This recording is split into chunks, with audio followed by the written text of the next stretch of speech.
This one pot Italian sausage with peppers and rigatoni pasta is a winner. If you love one pot Italian sausage and pasta, you would definitely love this recipe. Here are our ingredients. I have some hot Italian sausages. If you don't like pork, you could definitely use chicken or even beef.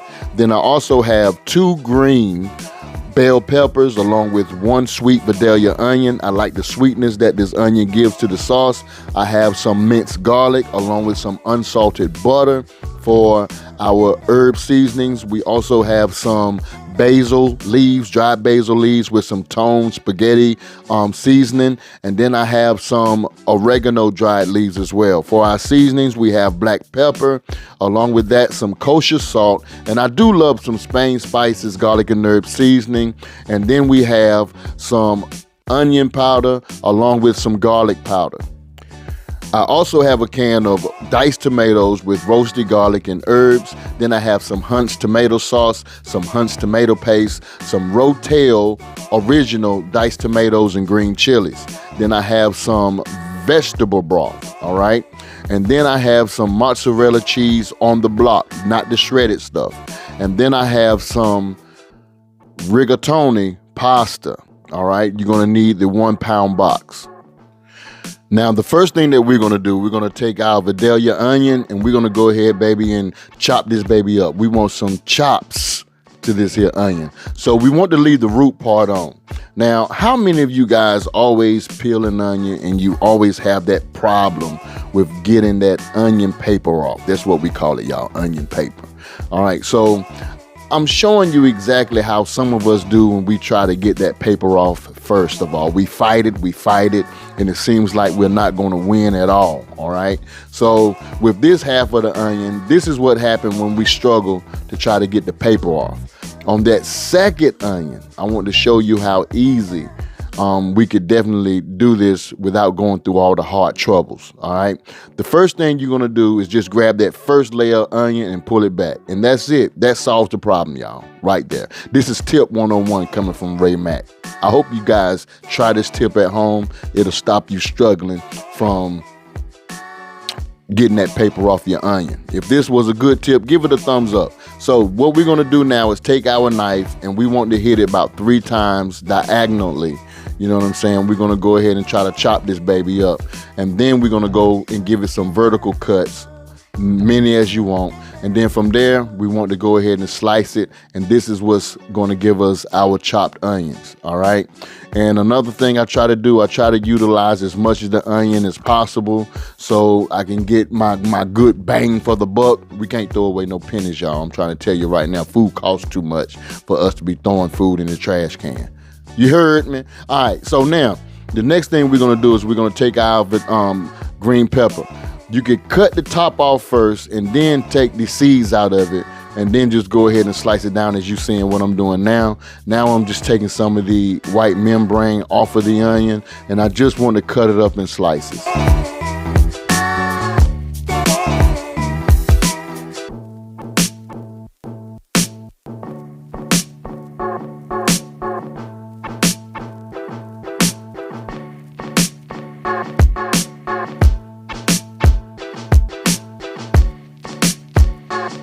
So right now I'm using my cast iron Dutch oven pot and I have 1 tablespoon of butter that I want to add to this because what I'm going to do now, I'm going to take my sausages and I just want to brown these sausages up on all sizes as possible. So once you cook your sausages, try your best to get it brown as possible on all sides.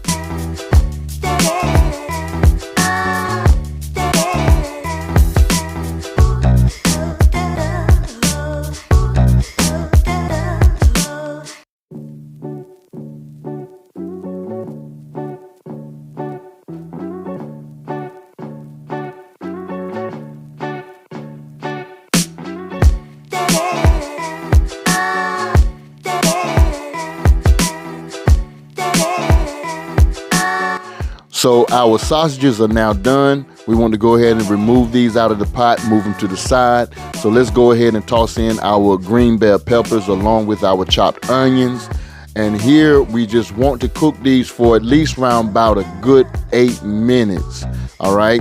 Now we want to add at least a tablespoon of butter to this. This will definitely help us with the cooking process. And we want to cook them for about 8 minutes until the peppers become tender and the onions become brown just a bit. So while these are cooking for the next 8 minutes or whatever, I want you to go ahead and take your sausages and just quarter each sausage. Slice them up and quarter them and quarter each one, all right? So once these are quartered, I want you to move these to the side.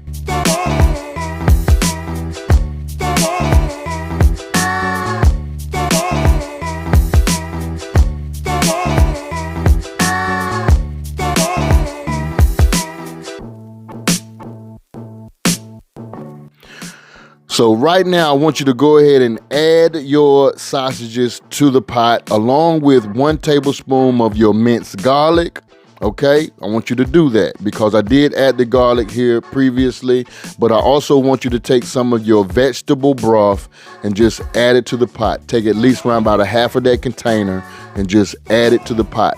From there, I want you to take your sauces, your tomato sauce, your tomato paste, and also your Rotel tomatoes, and dump it into the pot as well.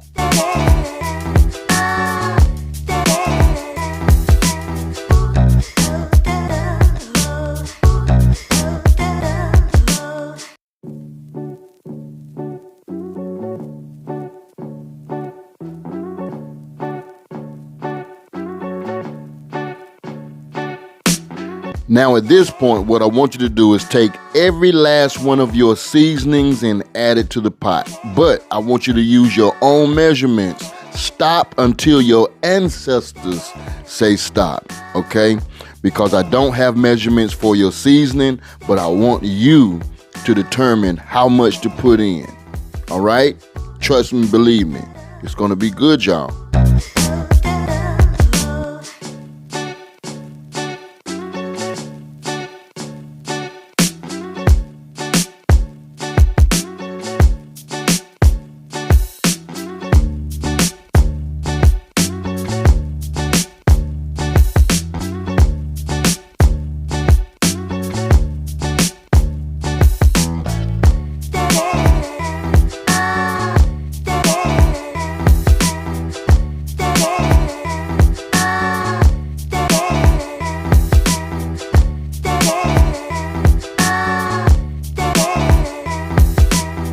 Now let's combine everything together by giving this pot a good mix. Now, if your liquid seems to be a little bit too low, take your vegetable broth and just top it off. Okay, that's all you have to do. Just add a little bit of broth to it and smooth it out, and then continue to cook. But I want you to go ahead and allow this to cook for at least around about 35 to 40 minutes, so that the seasonings can blend in with the sauce.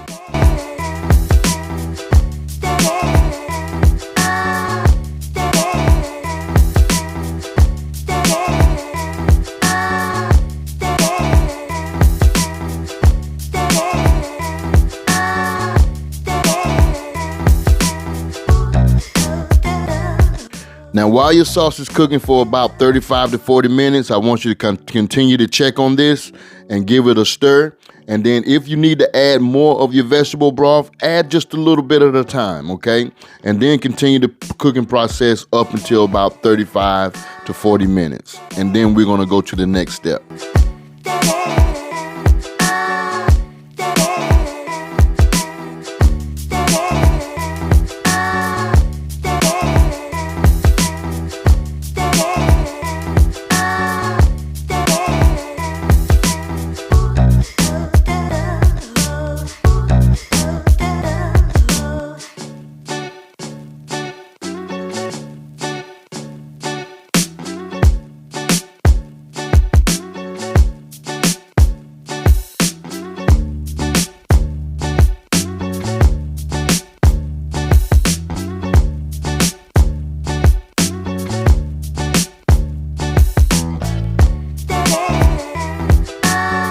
Now I have my cheese grater and I'm grating the cheese off of the block. I'd rather do it this way versus me buying that stuff out of the bag because the cheese on the block is much better.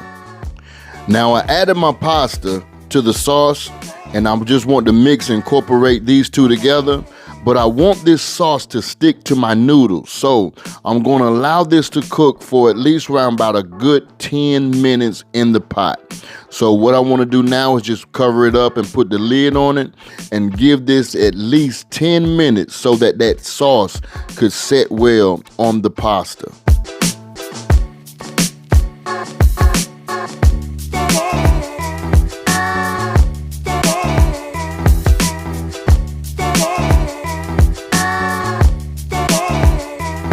Now I want to add the mozzarella cheese to the pot, and I want to go ahead and give this thing a good mix. I want to also toss that lid on so that the cheese can melt. And then after that, we're gonna serve this baby up on a plate.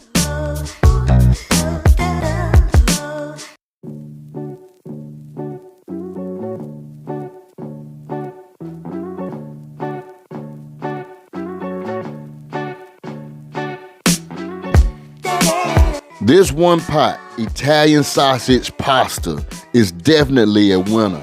And I paired this up with some cheesy garlic bread, and I'm telling you right now, will I make this again? You best believe it. And you guys, please give this here a try. I guarantee you will love it. I want to say thank you so much for watching Ray Mack's Kitchen and Grill. If you like this video, go ahead and give it a thumbs up. Comment on this video. Remember to subscribe to my YouTube channel. Hit that subscribe button right now. You understand what I'm saying? Love and not hate. Love somebody and hate nobody. Peace. Love you guys.